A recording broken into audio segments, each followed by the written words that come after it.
गुरुदेव, ये भेंट स्वीकार कीजिए। ये कैसी अनुपम माला है पुंजिक स्थला? पुत्रवती भव।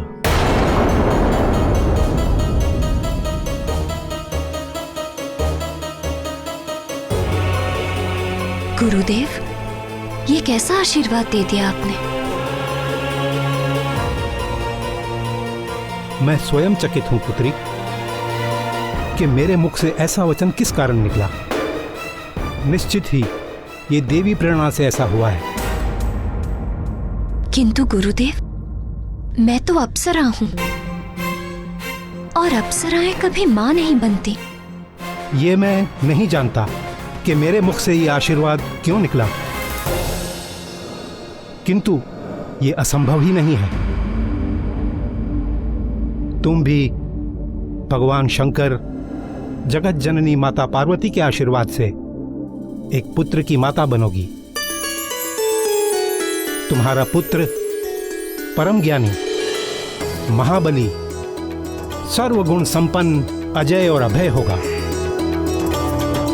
तीनों लोकों में उसके यश और कीर्ति की गाथा गाई जाएगी। इस रुद्राक्ष माला की यात्रा अभी आरंभ हुई है। कुछ दिन बीत गए। पुंजिक स्थला स्वर्ग के अपने जीवन में इस घटना को भूलने सी लगी थी। फिर एक दिन पुंजिक स्थला अपनी सखियों के साथ गगन विहार करते हुए पृथ्वी की ओर जा निकली।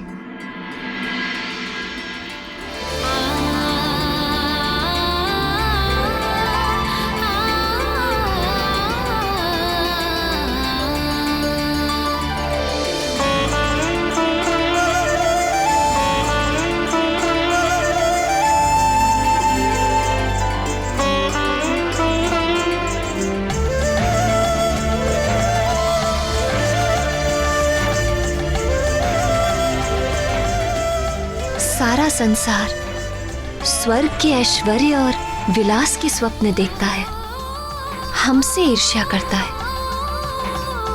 किंतु पृथ्वी की सुंदरता की कोई तुलना नहीं। यहाँ हर पल एक नया दृश्य, नया रंग, एक नया भाव। अच्छा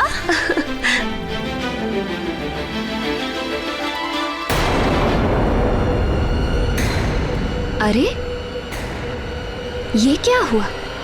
ये यान क्यों रुक गया?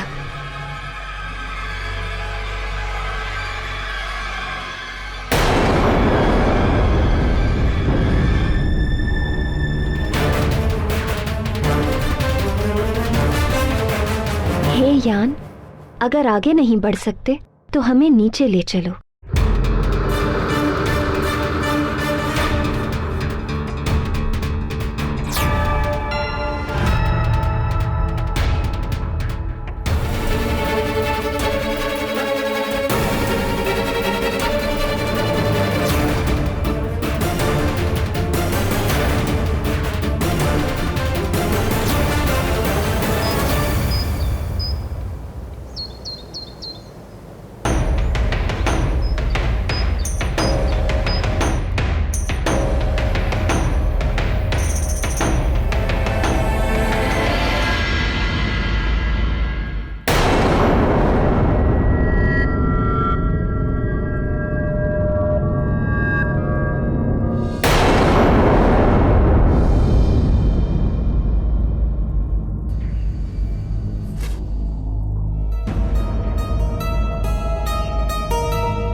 मुझे क्षमा कर दीजिए। मैं वो वानर आकृति देखकर, मुनिवर, मैंने आपकी तपस्या भंग की है। मुझे नहीं पता था कि भीतर आप हैं। मिट्टी की वाम्बी में मुझे वानर आकृति दिख रही थी तो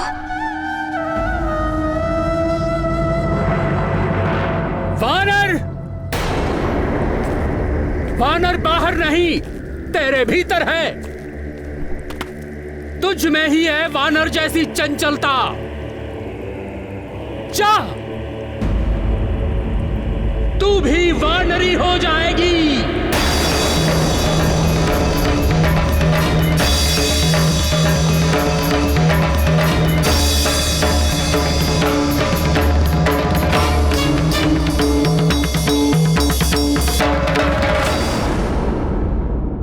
किंतु प्रभु, पुंजिक स्थला तो बहुत ही शांत स्वभाव की अप्सरा थी। उसके मन में इतनी चंचलता कैसे उत्पन्न हो गई? चंचलता आई नहीं, पुंजिक स्थला के मन को चंचल कर दिया गया। किसने कर दिया प्रभु? मेरी योग माया, जिसे लोग महामाया या पराशक्ति भी कहते हैं। किंतु योग माया ने ऐसा क्यों किया प्राणनाथ? जब जब संसार में मेरे हस्तक्षेप की आवश्यकता होती है, तब तब योग माया मनुष्यों के मन को विचलित कर देती है। मत्स्यगंधा को देखकर यदि महर्षि पराशर का मन विचलित ना होता तो महर्षि वेदव्यास का जन्म कैसे हो पाता?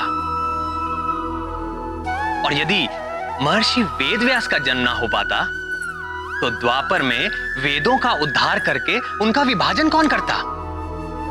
महाभारत और श्रीमद् भगवत की रचना कौन करता? वो भी तो मेरा ही एक अवतार है। इसी प्रकार माता कैकेयी, वो तो श्री राम को भरत के समान ही प्रेम करती थी। यदि उनका मन विचलित ना होता तो श्री राम को वनवास कैसे मिलता? और यदि श्री राम वन को ना जाते तो ना सीता हरण होता और ना ही रावण का वध हो पाता। इसलिए हनुमान के जन्म की स्थितियां बनाने के लिए पराशक्ति ने ही देव गुरु बृहस्पति के मुख से पुत्रवती भव का आशीर्वाद दिया और तपस्या कर रहे मुनि के मुख से ऐसा श्राप दे डाला। मुनिवर, मुझे क्षमा कर दीजिए। इतने वर्षों तक मौन रहने के पश्चात मेरी वाणी से जो वचन निकले वो मिथ्या नहीं हो सकते। मैं चाहकर भी इसे वापस नहीं ले सकता।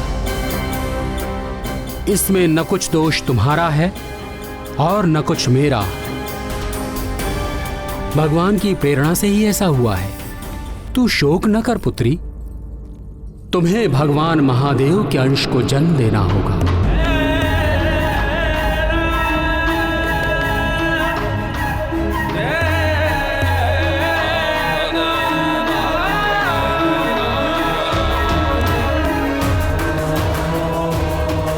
उसके कुछ काल पश्चात तुम्हें अपना अप्सरा रूप पुनः प्राप्त हो जाएगा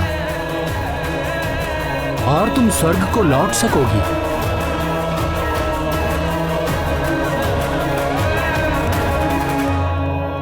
ठीक ही तो है। पुंजिक स्थला जैसी शिव भक्त, गुरु भक्त और नृत्य संगीत विशारदी हनुमान की जननी हो सकती थी। हाँ, तभी तो पुंजिक स्थला के ये सारे सद्गुण हनुमान को भी प्राप्त हुए। तो क्या हनुमान की संगीत में भी सिद्धि है? राम भक्त हनुमान जब गाते हैं तो वो अपनी सुध बुध सब भूल जाते हैं। हनुमान जब गाते हैं तो वो हनुमान नहीं रहते, स्वयं गीत हो जाते हैं।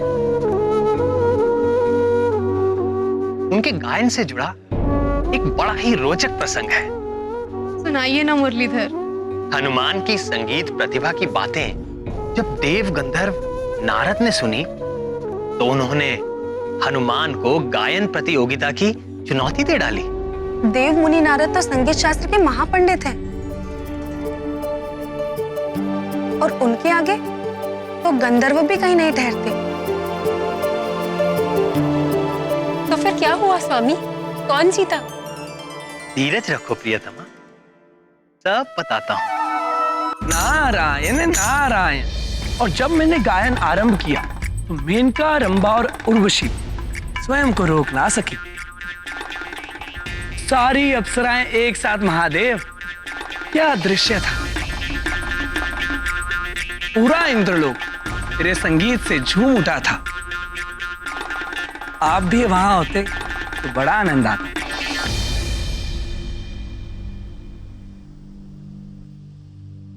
उस भोग विलास के संसार में मेरे जैसे विरागी का क्या काम दे, किंतु भाग्य से आप यहां चले आए। आज आप कैलाश को अपने सुर में रंग दें तो कैसा रहे? आप तो जानते ही हैं महादेव कि मैं तो हर पल शब ब्रह्म में लीन रहता हूं, पर स्वर्गलोक जैसी दिव्य संगत भी तो होनी चाहिए, तब आनंद आएगा। यदि ऐसा है तो रामदूत हनुमान को बुला लेते हैं। आप ही की तरह वे भी भगवान के अनन्य भक्त हैं और उत्तम कोटि के संगीतज्ञ भी। हनुमान संगीतज्ञ? वो तो थोड़ा बहुत खड़ताल मंजीरा बजा लेते हैं, इससे अधिक तो कुछ और नहीं नहीं नारायण, बजरंग बली बड़े मर्मज्ञ हैं। वो जब गाते हैं तो कुछ भी प्रभावित हुए बिना नहीं रह सकता। क्या आप उन्हें इतना ही बड़ा गायक मानते हैं कि वो मेरे साथ संगत कर सके? तो बुला लीजिए उन्हें। आज कैलाश में मेरी और उनकी प्रतियोगिता हो ही जाए। अवश्य देवर्षि।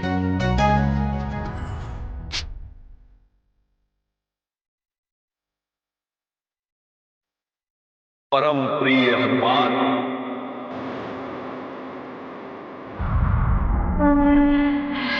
जय श्री राम।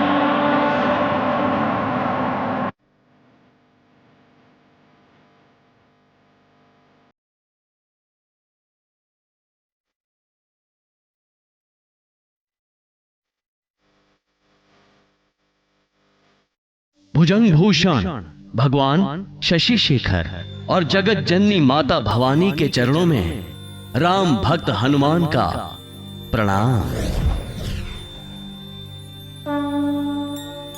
सदा रहो रघुपति के दासा।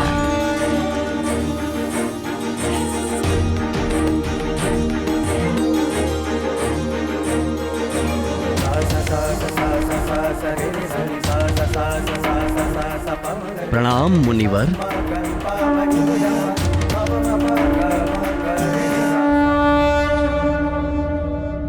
प्रिय आंजनेय, आज कैलाश आपके संगीत को सुनना चाहता है, आपके गीतों को गुनना चाहता है। देखिए, संगीत शिरोमणि नारद जी भी यहां पर, वे भी आपके साथ सुर मिलाने के इच्छुक हैं। कहाँ नारद जी का गीत संगीत? भगवान नटराज और कहाँ मैं?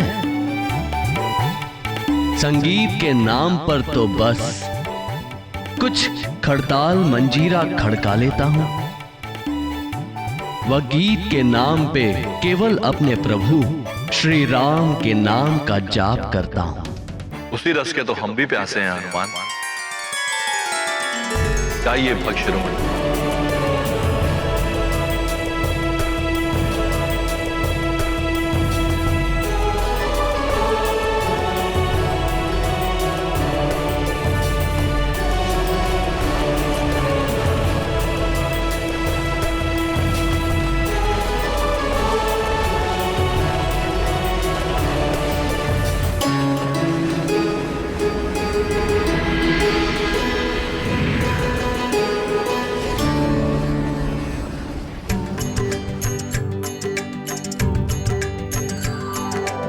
राम राम जय राजा राम, राम राम जय सीताराम। दशरथ नंदन राजा राम, असुर निकंदन सीताराम।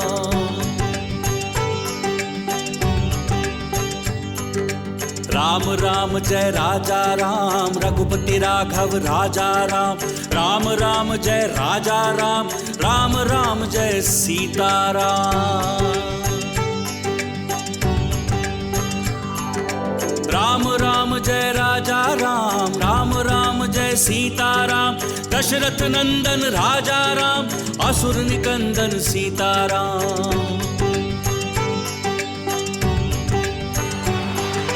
राम राम जय राजा राम, रघुपति राघव राजा राम। राम राम जय राजा राम, राम राम जय सीताराम।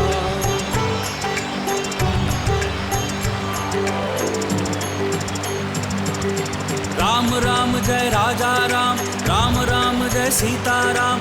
दशरथ नंदन राजा राम, असुर निकंदन सीताराम।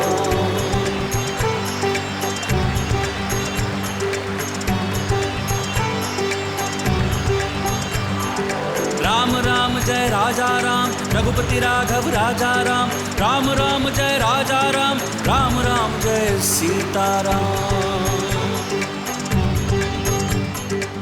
जय जय श्री राम, जय श्री राम, जय जय श्री